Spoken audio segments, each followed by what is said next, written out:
Okay, let's jump right in. Today, in this explainer, we're unpacking what is easily one of the most fascinating cold cases in galactic history.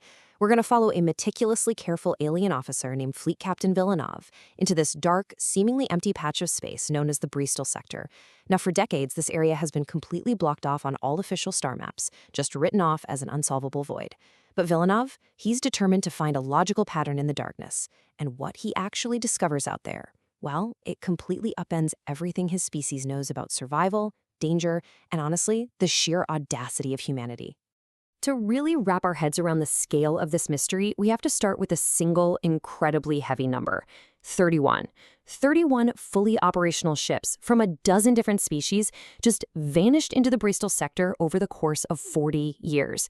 And here's the kicker. There wasn't a single distress signal, no debris field, no wreckage floating around to analyze. Nothing. A ship would cross the boundary line of the sector, and then, poof, there was no ship. Imagine trying to quantify that kind of loss. For Captain Villeneuve and his species, the Lorians, grief actually requires mass. They usually keep all their data in these instant digital archives, but their doctrine says that a lost ship needs a physical entry in a book you can actually hold in your hands. It's this cold, incredibly bureaucratic way the galaxy treats death. So Villeneuve literally writes down rows of missing ships, like the survey tender Tidemark with its 12 crew members, or the bulk hauler Coastal Meridian with 40. He's reducing this massive, unspeakable tragedy into a measurable, physical ledger entry, just trying to give some sort of order to the unknown. And that ledger perfectly illustrates the whole mindset of Villeneuve and his people. Take the Lorian doctrine, for instance.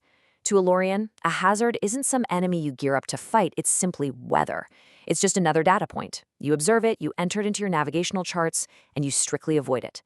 The Lorians never rush, they never take unnecessary risks. They just assumed the Bristol sector was some violent cosmic storm. Traffic routed around it, the lost ships were basically priced into the cost of galactic business, and everyone just agreed to stop asking questions. Well, everyone except Villeneuve. So what actually happens when a whole sector of space just swallows ships whole? The tension is absolutely palpable as Villeneuve finally takes his own ship right across that dreaded boundary line. And the crazy thing is, there's no dramatic shimmer or sudden laser attack. It just looks like normal, pitch black space. But his instruments start picking up this low, ambient energy reading that modulates like a really slow respiration, like something massive is just breathing out there in the dark. Villeneuve notes that it doesn't feel like indifferent space anymore. It feels more like a harbor that has been carefully, deliberately cleared right before a massive storm hits. And then, bam, the trap springs. But it's not what you'd expect. It's this terrifying, patient arithmetic. First, there's just a polite 0.3% energy drain across all the boards. Barely noticeable, right? But then, that drain doubles, and doubles again. His engineering team immediately follows standard doctrine and cranks up the reactor output to compensate. But the invisible drain just rises to match the new power output perfectly. Every single bit of power they push out is instantly eaten. They're looking at imminent cascade failure. And that's when Villeneuve realizes, this isn't a mechanical malfunction. A malfunction doesn't respond to you. This drain is proportional. It's actively feeding. Facing a lethal feedback loop that's going to totally destroy his ship in roughly 30 seconds, Villeneuve makes an absolutely brilliant split-second call. Full power down, now. I mean, think about that. He defies every single survival instinct and standard operating procedure you're supposed to follow in a hostile sector. He completely kills his ship's power, engines, life support, everything down to passive reserve. The ship goes pitch dark and totally silent. He's essentially playing dead in the void just to halt the feeding loop. As the emergency amber lights flicker on, Villeneuve looks out the viewport. It finally sees the truth. And wow, it's horrifying but kind of mesmerizing at the same time. Millions of these hand-sized biological creatures have completely swarmed the ship. They form this continuous, translucent living skin stretched tightly over the hull plating. And they aren't trying to break in or smash the ship. They're just settling against the residual warmth of the ship's cooling systems, pulsing with this slow rhythm of a thing digesting. And Villeneuve, being the ultimate Lorian, just stands there in the dark, watching them and taking careful notes for his ledger. Just when it seems like game over, the impossible happens. A broadcast absolutely rips through the vacuum. But it isn't a language, and it isn't a standard military signal either. It's a driving, rhythmic pulse of old human music, just this raw electric hammering rhythm tearing straight through the dark. And the second that music hits, the biological swarm reacts. Every single organism peels off Villeneuve's hull in one massive flowing wave and streams away into the dark toward the source of the sound. The creatures are completely, totally commanded by the rhythm. And out of the darkness, our rescuer decloaks. Enter Admiral Horace Nelson. But Nelson isn't commanding some sleek, state-of-the-art galactic dreadnought. No, it's a mid-sized human vessel with weathered, patched-up hull plating. It just sits there, completely unhurried, not a single weapon deployed, glowing calmly right in the middle of the most lethal sector of space on the charts. It just sits there, like it completely belongs, blasting that heavy music, while the deadly swarm harmlessly wraps around it like a familiar blanket. Nelson invites a completely stunned Villeneuve to follow him. And get this, the swarm of creatures actually parts for them, forming this incredible, living corridor right through the darkness. As they travel down this path, the whole mystery completely unravels. Dead ahead, resolving on the screens out of the absolute void, is a structure the size of a massive port city. It's been completely hidden behind the wall of the feeding swarm this entire time. The swarm eats all of the city's energy emissions, which means it remains perfectly invisible to the rest of the galaxy. All right, this is the twist of the century. Remember that ledger of grief? Well, none of those 31 missing ships were destroyed. Not a single one.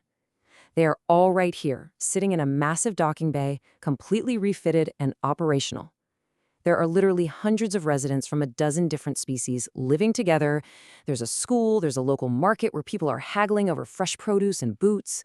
Villeneuve even bumps into a Lorian chief engineer named Asavan, a guy he literally wrote a death notification for 9 years ago, and Asavan flat out refuses to leave because he's too busy fixing a drive calibration issue. They aren't prisoners here at all. They are a thriving, bustling community. So how did this whole hidden society even get here? Well, the 40-year architect behind this hidden city is none other than Admiral Nelson himself. 40 years ago, a seriously undermanned human survey ship decided to take a shortcut through the sector. 2 hours in, the swarm started draining their power. But 6 hours into sitting in the dark, just waiting to die, a junior navigator decided not to panic. Instead, he stood at the viewport, watched these creatures feeding on his ship, and started taking notes. He asked, "What are you?" instead of "How do I escape?" And you guessed it, that junior navigator was Nelson. He's been building this community out of the lost ships ever since. But how on earth did they tame a space swarm? Well, it all comes down to that music. Nelson's science team spent 2 solid years trying absolutely everything to communicate with the swarm. They tried classical music, pure sine waves, standard military signals, you name it, nothing worked. That is, until they blasted a very specific piece of old human rock music called Thunderstruck. The theory? The opening electromagnetic build of that specific song perfectly mimics a bloom of stellar radiation that these creatures actually evolved to chase. That exact sound tamed the swarm. It turned the most lethal biological hazard in the entire galaxy into an invisible, protective wall for their hidden city. Talk about a game changer. This whole situation perfectly highlights a massive philosophical divide. To the Lorian mindset, a hazard is just weather. You catalog the unknown, you avoid it at all costs, and you seek a clean, predictable final state, safe and sound. But to the human mindset, a hazard is a resource. Humanity is literally the species that will step directly into the jaws of a lethal hazard, sit down in the dark, and just start asking it questions until it yields an answer. They didn't go around the storm. They moved in and built a home right inside it. Villeneuve quickly realizes his neat, tidy little ledger is practically useless here. He asks Nelson what word humans use for these ships, since obviously they aren't lost. Nelson smiles and gives him the word prize. It's this deeply human concept sitting somewhere perfectly between a trophy, salvage, and conquest. It's a way of being found that completely defies standard galactic doctrine. The human vocabulary totally redefines this entire 40-year tragedy, turning a ledger full of grief and missing bodies into a ledger of incredible opportunity in life. Right before Villeneuve leaves, he has one last question. He asks Nelson what they actually call these deadly swarm creatures that literally form their city walls. Nelson tells him they call them the ACC. Now, Villeneuve doesn't quite get the old human cultural joke, but as he hears it, he can sense the pulse, the electric charge behind the name. AC/DC.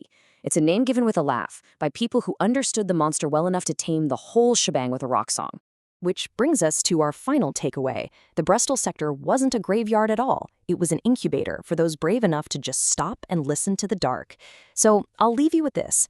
If a deadly hazard is really just an opportunity waiting for the right soundtrack, what other mysteries in our own lives or out there in the universe are we simply avoiding instead of truly trying to understand?